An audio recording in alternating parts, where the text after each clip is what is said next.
Penis pump. You've seen them.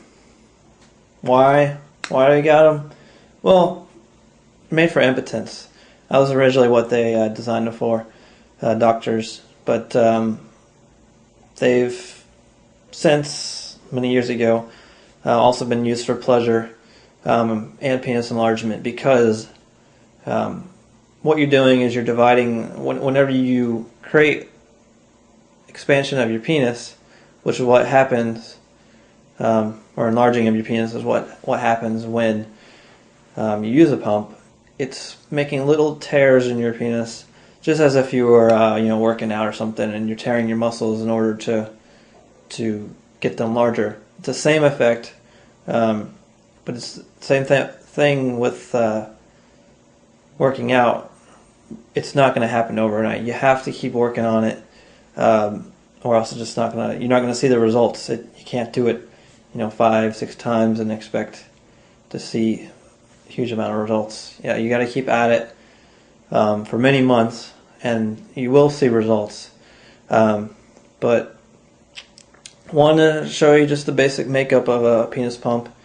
You've got the handle that you're gonna pump on. Some of them have the handle on the other side.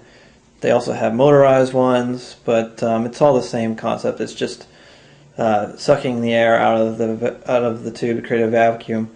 Most important part of the pump, I think at least, is the safety release valve.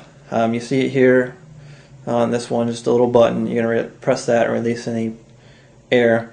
The reason that's so important is if you need to release it, for one, just to get all the air out, or not get air out, but allow air in to keep the pressure the same. But in case sometimes, it's never happened to me, but some people have had it where your scrotum can get sucked up into it, and it's not very pleasant. So make sure you know how to use your release valve very quickly if you need to. Just forewarning you. It doesn't sound friendly, and I don't ever want it to happen to me. So I always know where it is just in case it happens. You've got your tubing. It's hard to do this backwards here, but connects to the cylinder, and all the pumps I've seen, they have the same connector, so you can change out the tube and the cylinder, and depending on what you're trying to achieve. If you get the wrong size, you can replace it, and you don't have to get any different. It's not like proprietary as far as each pump maker making a different one. They all seem to use the same connector. Then you have your cylinder. It's just plastic, and some of them have this little rubber donut on the bottom. I personally like them just because they're softer around the base of your penis, so that way it's not like cutting into your body or anything. When you're using them for half an hour or something, it makes a difference. You'll definitely enjoy it if you have this rubber donut on it. Also makes a better connection, because what you're going to do is you're going to put a lubrication on there, a lubricant, and you want to use a thick lubricant. You don't want to use those really, slimy ones or whatever, high viscosity ones. You want something that you're trying to create a suction here and keep it. So they usually, when you buy one, they'll sell you the proper lubricant. I don't have any for this demonstration. Should have gotten some, but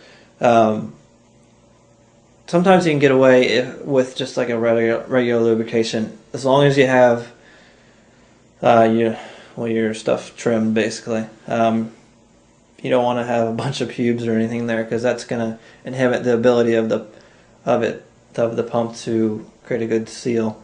So if you can trim, because it'll make your life a lot easier if you're going to do this often. Other than that, you're going to put your penis in there, obviously. It's easier if you have an erection already, even though they're made for impotence, but it just helps it it's a lot easier. Once you try it, you'll see what I mean. But again, you're gonna pump for depends. Basically, you want to read the instruction manual, and it's going to tell you the schedule when you're first starting off versus if you've been doing it for a while. It's just like any other exercise that you're doing. I'll provide that on the links in the description. I'll provide that link in the description rather, and so that way you guys can, if you're interested, see what the schedule is for beginners versus people that have been using it for a while. Other than that, once you have, you've done, had your fun, and if you have a partner and you want to take it to the next level, what you can do is just get a cock ring. Most of you probably already seen this if you're looking at this video, but this is a cock ring. There's different varieties. Some are just a ring. Some, like this one, have the little pull tabs on them. But sometimes you can fit them on while you're pumping. This one isn't a good candidate because it goes over the cylinder and it sticks outside and it just allows air in, so that doesn't work too well. But other ones you can use, just the round cylindrical ones will work, and that way you can put it on while you're pumping or before you pump, and that way when you take it off, it keeps all the blood in your penis. You don't want to wear them too long. I think they say about 30 minutes is the max you want to wear them, just to not cause any damage or anything like that. But it's a lot of fun if you have a partner, because it keeps all the blood in there, so it's a lot bigger than normal. But that's basically it. And it's a two-part thing. Either if you want it just strictly for enlarging, or I guess you can make it three-part if you. I was going somewhere with that. I know. It feels good actually. It's like a constant sucking feeling. So you got your enlargement, the enjoyment from it, just the feeling from it, and then if you have intercourse with somebody, it feels a lot better there too. But if you have any questions, feel free to contact me, and I'll provide the necessary links on the site or on my description, and give me a holler.